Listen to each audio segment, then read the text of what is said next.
Je vais attendre. Je vais attendre que tout le monde ait fini de se changer pour parler. Ou ça va? C'est bon? Vous savez tous que je suis doué pour l'écriture que pour les discours. Alors je vais essayer de... Excusez-moi, 2 secondes. Stéphane veut parler, s'il vous plaît. Trompette, hein. Au fond, s'il vous plaît, merci. Merci beaucoup. Je vais essayer de vous dire quelques mots et quelques phrases pour que le discours soit un petit peu structuré. Voilà, je ne sais pas arriver. Je suis venu à Perpignan en juillet, comme on dit dans l'Aude, en juillet 1987. Beaucoup d'entre vous n'étaient pas nés ou étaient très petits. Non, toi, t'as jamais été petit, t'as toujours été grand, t'as toujours eu des trucs. T'as toujours marché sur 3 pattes, alors c'est bon. Donc j'étais venu en fait faire un remplacement d'été, juillet et août. C'est mon ami Yves Garcia. Je l'ai pas vu ce soir, je sais pas si c'est là. D'accord. Salut Yves. Qui m'avait dit qu'il y avait un remplacement sur Perpignan. Et lui, il était plutôt SAMU, urgence. Et donc, il m'avait laissé faire ce remplacement de juillet et août. Et comme ça s'était bien passé avec mes collègues, et qu'il manquait un anesthésiste, en fait, ils m'ont demandé de rester. Et je suis resté. Voilà, j'avais pas de plan prévu. Et j'ai passé ensuite, au bout de quelques mois, le concours de praticien hospitalier. Et puis de mois en mois, d'année en année,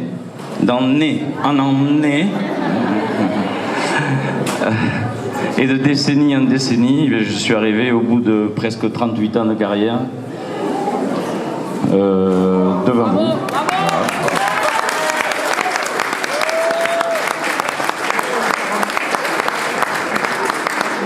Donc, autant dire qu'en 38 ans, j'ai vu arriver des gens, partir d'autres, parfois tragiquement. J'en ai vu arriver et repartir. J'en ai vu arriver et rester. Parfois malheureusement, mais bon... Non, je plaisante.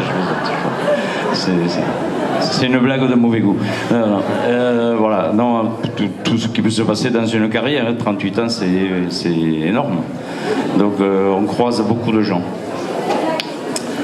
Voilà, je suis partagé entre 2 sentiments ce soir. Le premier sentiment, c'est la joie, bien sûr, de partir à la retraite parce que j'ai quand même fait une carrière assez longue et j'ai quand même 66 ans, donc il faut partir à un moment donné. Et la joie de pouvoir m'occuper de ma famille, de mon épouse Sylvie, qui, je sais, a beaucoup œuvré pour cette soirée, m'a fait quelques surprises. Voilà.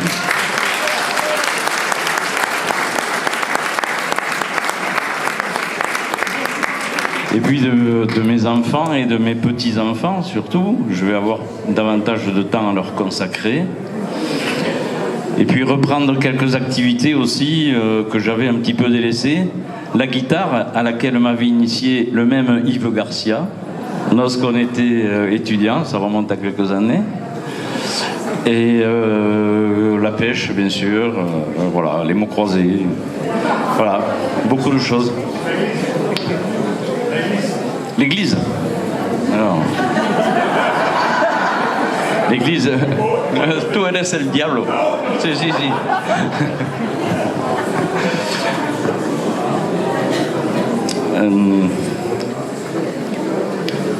Et puis, bien sûr, bon, je suis content de partir.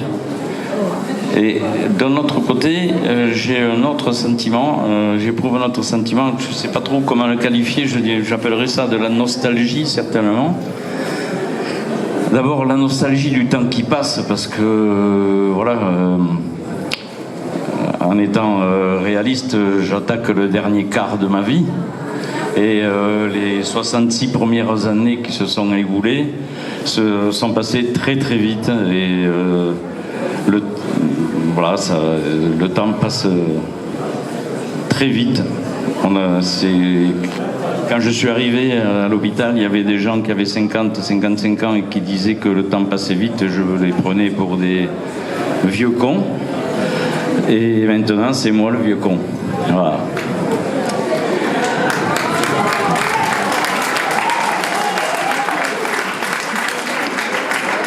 Et puis, quand j'ai présenté ma thèse, la plupart de ma famille était là, la quasi-totalité de ma famille était là, la plupart de mes amis aussi, et je me souviens que ma mère avait eu un mot particulier, une phrase particulière qu'elle m'avait dite à ce moment-là.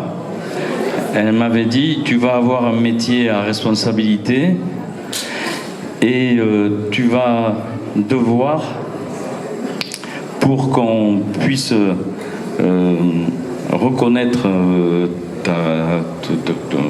ton métier, qu'on puisse t'aider, tu vas devoir respecter les gens avec lesquels tu travailles. Et tout au long de ma vie professionnelle, j'ai essayé, je ne sais pas si j'y suis arrivé, mais je crois que j'ai essayé de respecter toutes les personnes avec qui je travaillais, parce que je crois que tout le monde a un rôle à jouer, de près ou de loin, quelle que soit la responsabilité qu'on a, lorsqu'on s'occupe des patients. Une personne qui vient se faire opérer, elle est d'abord prise en charge par le service qui l'accueille, et ensuite, pour entamer son parcours vers le bloc opératoire, elle est accompagnée par les brancardiers, qui, à mon sens, sont la meilleure prémédication qui soit, parce qu'ils rassurent le patient, parce qu'ils parlent avec lui. Et puis l'accueil du patient au niveau du bloc opératoire et la prise en charge par toutes les équipes, aides-soignants, infirmières de bloc opératoire, infirmières de radiologie, de cardiologie, je voudrais oublier personne, bien sûr, manip radio, je vais me parler des choses, manip radio, et infirmier anesthésiste.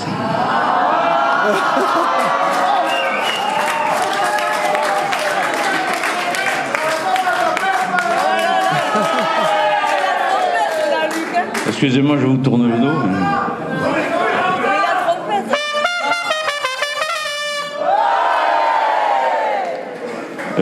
Je reste persuadé que sans les infirmiers anesthésistes, c'est pas démagogique de ma part, sans les infirmiers anesthésistes, nous ne pourrions rien faire.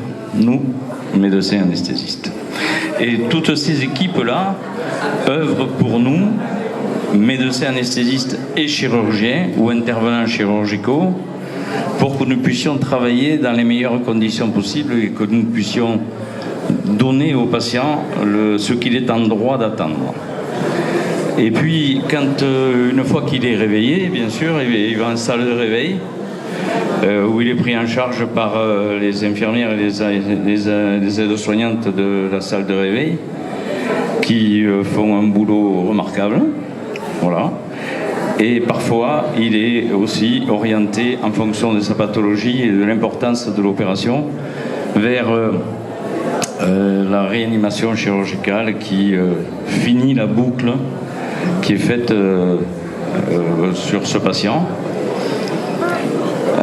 Je voudrais aussi parler des secrétaires, parce que sans les secrétaires, le travail serait très difficile. Le secrétaire de consultation, les secrétaires de service, les secrétaires d'anesthésie, les secrétaires de bloc opératoire, elles sont absolument indispensables et incontournables. Et puis, bien sûr, le tout orchestré par les cadres qui essayent de donner le meilleur d'eux-mêmes et d'organiser au mieux le bloc opératoire. Et elles savent qu'elles peuvent s'appuyer sur leur hiérarchie, la direction des soins infirmiers et la direction des ressources humaines qui essayent de faire de leur possible, je pense, pour nous donner toutes les... de nous permettre de travailler dans de bonnes conditions en acceptant des infirmiers anesthésistes qui viennent en plus, des IBOD, voilà.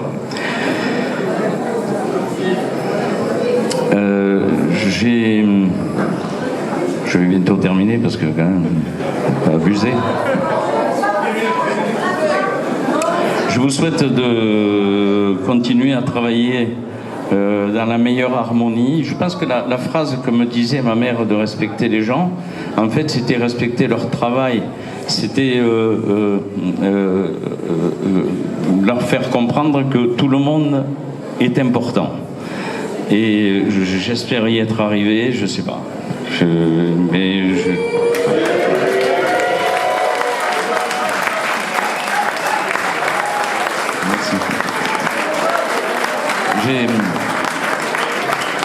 Je vous souhaite de continuer à travailler dans la plus grande harmonie possible, avec le respect le plus important, le respect mutuel. Respecter les gens qui travaillent avec vous, et comme ça on fait du bon boulot, je crois.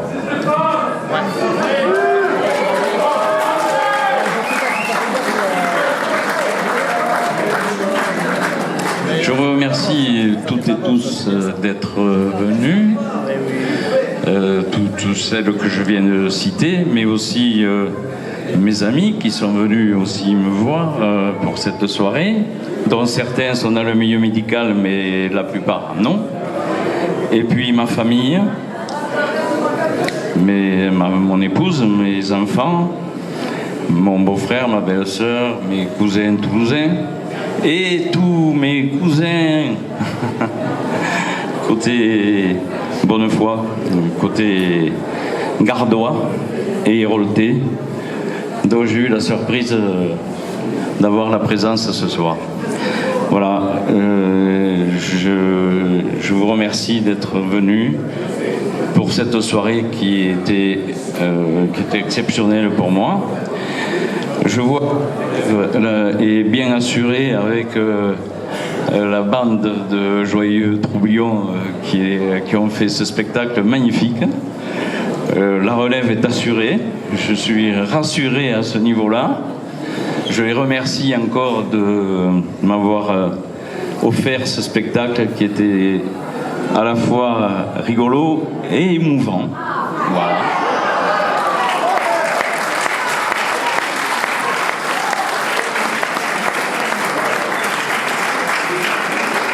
Là maintenant,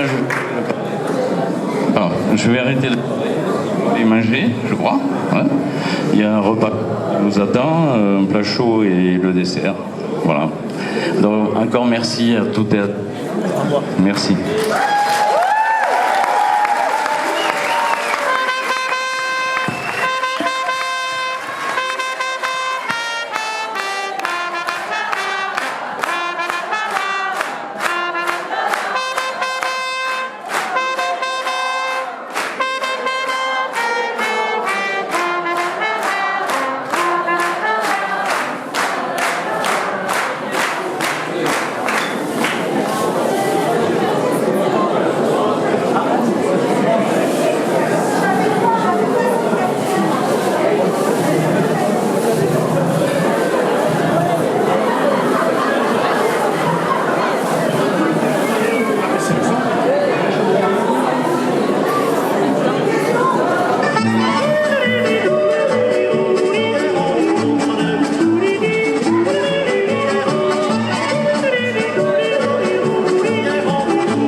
chèque valable pour un fabuleux séjour à Vienne pour 2 personnes.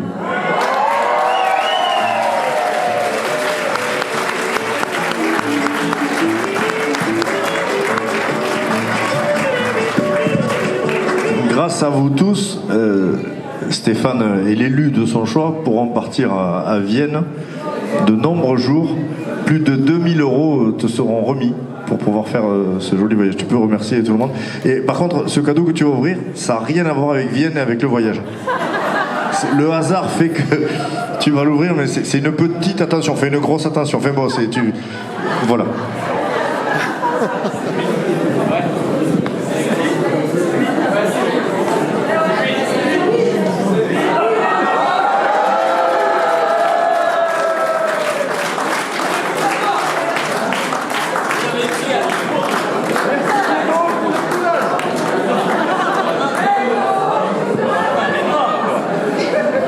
Normalement, elle est noire.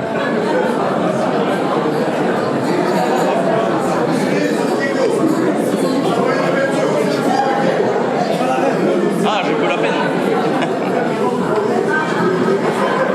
Petit peigne, hein, c'est toujours bien programmé. Ben oui. Et ça, c'est quoi? Ah, je sais pas.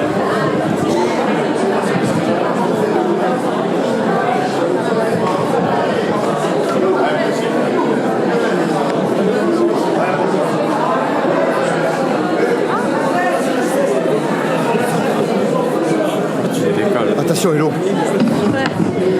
Merci à vous, en tout cas. Merci beaucoup.